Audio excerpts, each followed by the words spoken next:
Dave woke up with a start, rubbing his grime-covered eyes.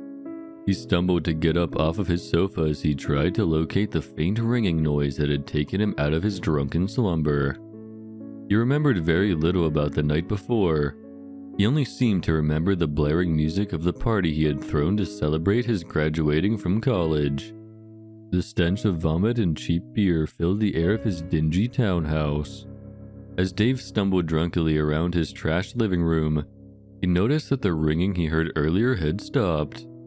Finally, he realized that the ringing had been emanating from his phone, which had been buried underneath the red Solo cups that had been filled with spiked punch the night before. He picked up his phone and noticed the 4 voicemails left by his girlfriend and fellow graduate Adriana. He placed his phone to his ear to listen to the messages, his head throbbing like it was being crushed in a vice. "First unheard message," recited a robotic voice. "Hey, that was a great party Jeff threw for you, am I right? I just wanted you to know that I made it home in one piece.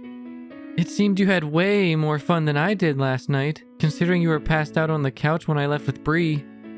I'm going to bed now, so call me back later tomorrow. I love you so much, Dave. Bye."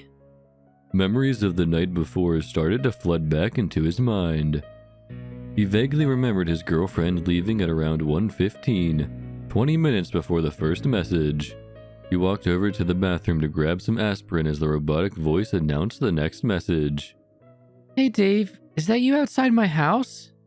If it is, it's not funny. You know how easily I get scared. If it's you, just move something. Don't just stand there." As he sat back on the couch, he thought about the strangeness of that last message. Her house was way too far for anyone in a drunken state to drive to, let alone walk.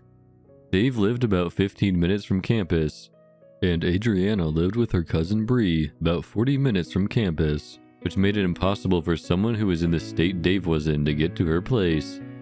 He hesitantly continued on with her messages. "Oh my god, I really don't think it's you. Holy hell, what is that? Dave, I really hope that isn't you.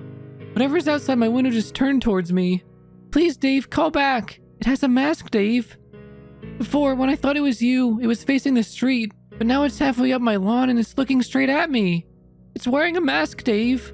Please call back. I need help." The shattered words of his girlfriend echoed through his head. The thought of anything happening to Adriana scared him out of his mind. He realized that the next and final message was the call that had woken him up just a few minutes ago. "Final unheard message," the emotionless voice announced the next phone call. "Dave, I'm in the closet and I've called the police. It's been 30 minutes since I last called, and in that time, that thing made it to the door. Damn it! It's in the house, Dave. I can hear it in the house and the police aren't even here yet. I love you so much. Please know that in case I don't make it."